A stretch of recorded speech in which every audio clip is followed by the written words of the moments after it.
Friedrich Glasl is an Austrian conflict researcher.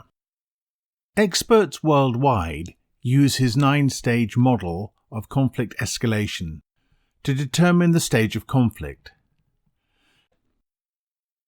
The 9-stage model of conflict escalation is presented in Friedrich Glasl's book Konfliktmanagement in 1997, published in German. An English edition is available in Confronting Conflict, which was published in 1999.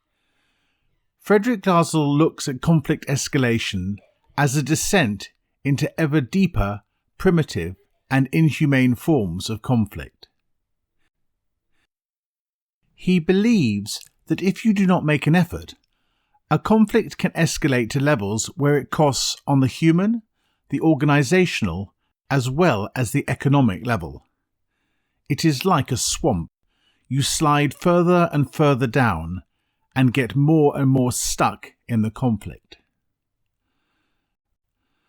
Rather than seeking the cause in the individual, the model emphasizes how there is an internal logic to conflict relationships, stemming from the failure of benign ways of handling contradictory interests and standpoints. In general, the model consists of 3 main phases. Each phase has 3 stages. The entire model consists of 9 stages. They are sometimes also called stairs. You could say, when the conflict escalates, we are sliding down the stairs. In phase 1, which covers the first 3 stages, the conflict is about the issue. We can easily have different opinions on the issue. The issue is the center of the differences, not the parties involved. We are trying to create a situation where both parties win. In phase 2, which covers stages 4 through 6, the issue is no longer at the center of the conflict. The counterparties are. The 2 parties in the conflict feel that the other counterparty is an idiot, incompetent, and so on. There can only be a solution at one counterparty's expense. We are trying to create a situation where we win and they lose. In phase 3, which covers the last 3 stages, the conflict is so profound that we are now trying to destroy our counterparty, even if it causes us losses. It's actually a form of war. Never mind that we lose an order, as long as our counterparty is hurt more than ourselves. We are prepared to accept losing the conflict around the issue, as long as our counterparty loses more. It is pure self-destruction. Now we shall review each stage of the 9 stages individually. We start with the stages at the top of the model in phase 1. The first stage is hardening. The first stage of conflict escalation develops when a difference over some issue or frustration in a relationship proves resistant to resolution efforts. The communication between the parties is still based on mutuality. The basic status of the people involved as responsible human beings is recognized, and one tries to be fair in the interactions between the parties. Stage 2 is debates and polemics. The threshold to stage 2 is taken when one or both counterparties lose faith in the possibility of solving the problem through straight and fair discussions. The discussions tend to develop into verbal confrontations. The 2 parties are still partly committed to common goals and interests, and are therefore caught between respect for the organization's goals and values and competition with the other counterparty. Stage 3 is actions, not words.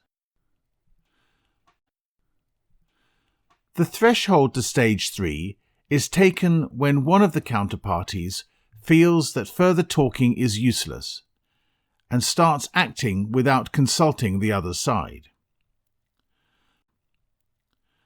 The most important goal at this stage is to block the counterparty from reaching his goal and to push through one's own interests. The counterparties in the conflict see each other as competitors. Stage 4 is images and coalitions. The threshold to stage 4 is taken when the conflict is no longer about concrete issues, but about victory or defeat. The causes of the conflict are no longer seen in terms of incompatible standpoints, but as rooted in the very character of the counterparty. A typical form of interaction at this stage is deniable punishment behavior. The counterparty is provoked, insulted, and criticized, but in forms that do not formally infringe etiquette. Since the counterparty cannot respond by openly discussing the incident, retaliatory action is very likely to ensue. At this stage, the counterparties actively try to enlist support from bystanders. Actions to enhance one's image in the eyes of others are planned and implemented. Stage 5 is loss of face.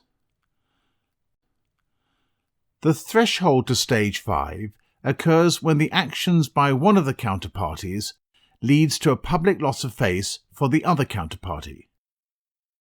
The images and positions the counterparties hold of each other are no longer regarded in terms of superiority and inferiority, but in terms of we are the good guys and they are the bad guys. This leads to a situation where it is extremely difficult to build mutual confidence. Loss of face and ensuing retaliatory acts often isolate the conflict's counterparties from bystanders. This may further escalate conflict because the opportunities for getting moderating feedback about the conflict are reduced. Stage 6 is strategies of threats. The threshold to stage 6 is taken when the counterparties start to issue ultimatums and strategic threats. Strategic threats are actively used in order to force the counterparty to accept certain concessions. An example of a threat is, if your sales department does not come up with proper sales forecasts, then we will stop producing goods for stock. The response could be, we will buy outside the organization. One consequence of this dynamic is that the counterparties increasingly lose control over the course of events. By their own actions, they create a pressure to act rapidly and radically. The conflict becomes impossible to control for the two counterparties. Stage 7 is limited destructive blows. The threshold to stage 7 is taken when a counterparty carries out one of the threats launched in stage 6. The counterparties believe that it is no longer possible to win. It is a lose-lose struggle. Survival and damage limitation are the main goals. The counterparty is now a pure enemy and has no longer human qualities. This may go as far as using words like eliminate and exterminate when discussing what to do. There is no longer any real communication between the counterparties. Stage 8 is fragmentation of the enemy. The threshold to Stage 8 is taken when attacks are directly aimed at the core of the counterparty. The main objective is now to destroy the very existence of the adversary. The only restraining factor is the concern for one's own survival. The struggle to survive increases the stress and the internal pressure within each of the counterparties. There is a great risk that the counterparties disintegrate into fractions that fight each other, making the situation completely uncontrollable. Stage 9 is together into the abyss.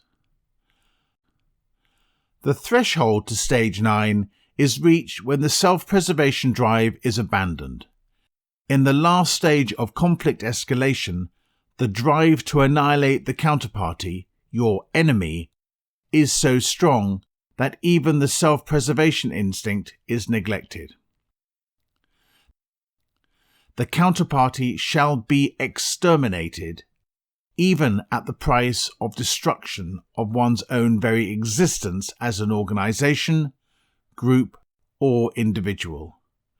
Ruin, bankruptcy, prison sentences, nothing matters any longer. The only remaining concern in the race toward the abyss is to make sure that the other counterparty, your enemy, will fall too.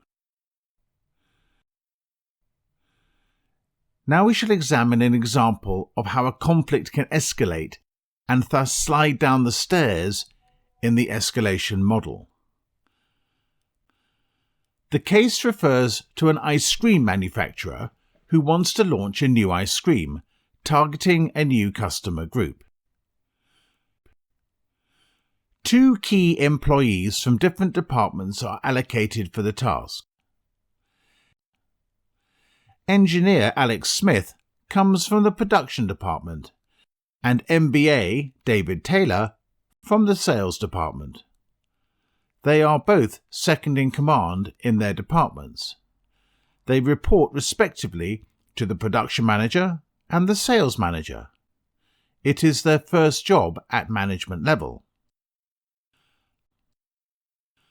The two managers start a series of meetings. They exchange ideas about the taste of the new ice cream, the targeted customer group, sales promotion, production facilities, etc. They have different views about the taste and packaging of the new ice cream. Taylor, from sales, wants to alter the taste and packaging of the ice cream radically. Smith, from production, argues that it is very difficult with the current production facilities. They listen to each other's arguments, but they cannot reach a consensus. They are both a little frustrated. The two managers move rapidly to Stage 2. The discussions about the taste and packing issues tend to develop into verbal confrontations. They see each other more and more as competitors. They both want to develop a new ice cream, but it has to be from their department's point of view. Taylor is on a promotion tour to major customers. Smith starts a production of new ice cream with a new flavour and new packaging. Smith does not consult Taylor. He sees further discussions as a waste of time. The ice cream is neither in the form or taste as different as Taylor demanded. Taylor's comment upon return, "All our biggest customers want something totally new and now we can't deliver. Our biggest opponent is not our competitors but our own production department. They are doing everything to prevent us from success. Smith's response is, "We produce the world's best ice cream.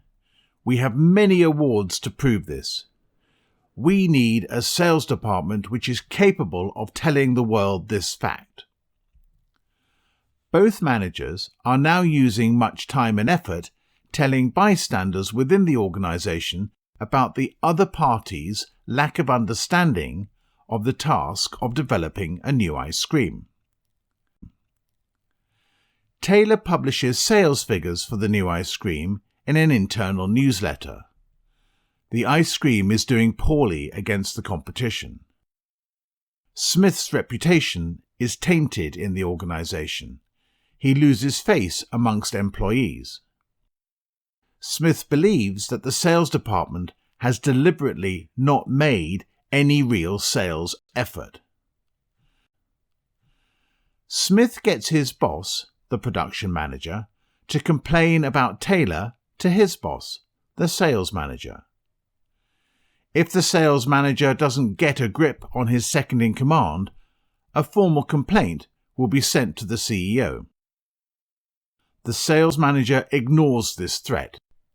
He even makes jokes about it, together with Taylor and other employees from the organization. Both counterparties draw the conflict outside the organization.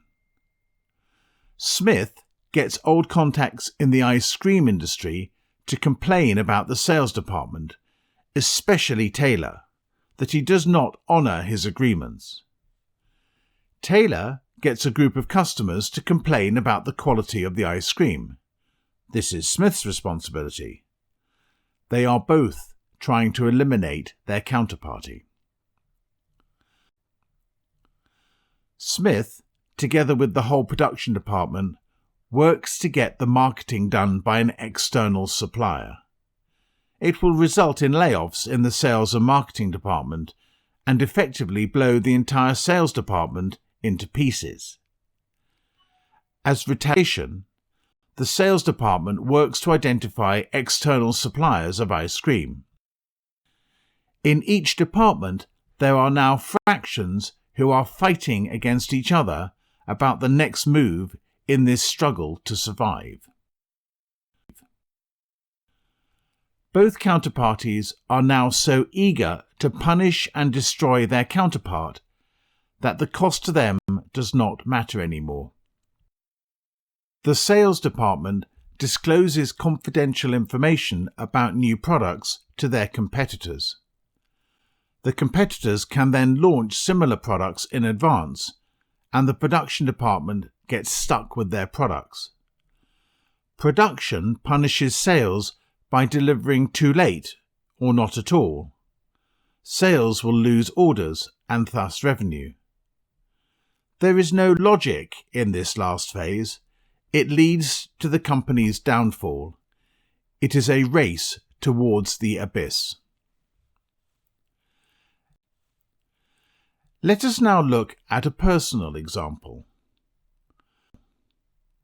Firstly, we use the model to analyze the stage that a conflict has reached. We then carry out deliberate actions to resolve the conflict or even eliminate the causes of the conflict. We know from our previous example that the farther down the escalation model you slide, the harder it is to resolve the conflict. You should therefore avoid a descent if at all possible. We shall now consider options to cope with conflicts in each of the three main phases of the model. In phase 1, the counterparties should be able to understand each other. The conflict is about a specific issue. They should be able to solve the problem themselves. It requires that each counterparty is open towards the other counterparty's arguments and is willing to seek consensus for the good of the whole organization. Management should not participate in the meetings in this phase. In this phase, management should remind the counterparties about their commons and values. This is particularly important when the parties come to stage 3. This requires that the organization has a clear definition of these goals and values. In phase 2, there is no trust between the counterparties. The conflict is not about an issue, but between the counterparties themselves. Management must help to restore the trust. Management can position themselves as a mediator between the two counterparties or provide an external mediator that both counterparties trust. It is always management's responsibility that the conflict does not continue to escalate through all stages of phase 2 down to phase 3. In phase 3, the conflict is intense. Customers move away. Employees are searching for jobs elsewhere. It negatively affects the reputation of the company. Management have to take action before it is too late. They must separate the counterparties here and now. They may be forced to lay off one of the counterparties or even both. Management always has to take responsibility for the fact that the conflict has escalated that far. Let us now consider a criticism of the model. The model may be difficult to apply in practice. Conflicts are rarely linear. We often consider conflicts as circular, where the counterparties continually try to find a solution and then the process starts again. Some conflicts accelerate very quickly, others take a very long time. The model does not take into account this aspect. Counterparties are not always at the same stage. It depends on how much the issue affects their daily work. The model gives you an overview of where a conflict is right now, and that is a good basis for finding a solution.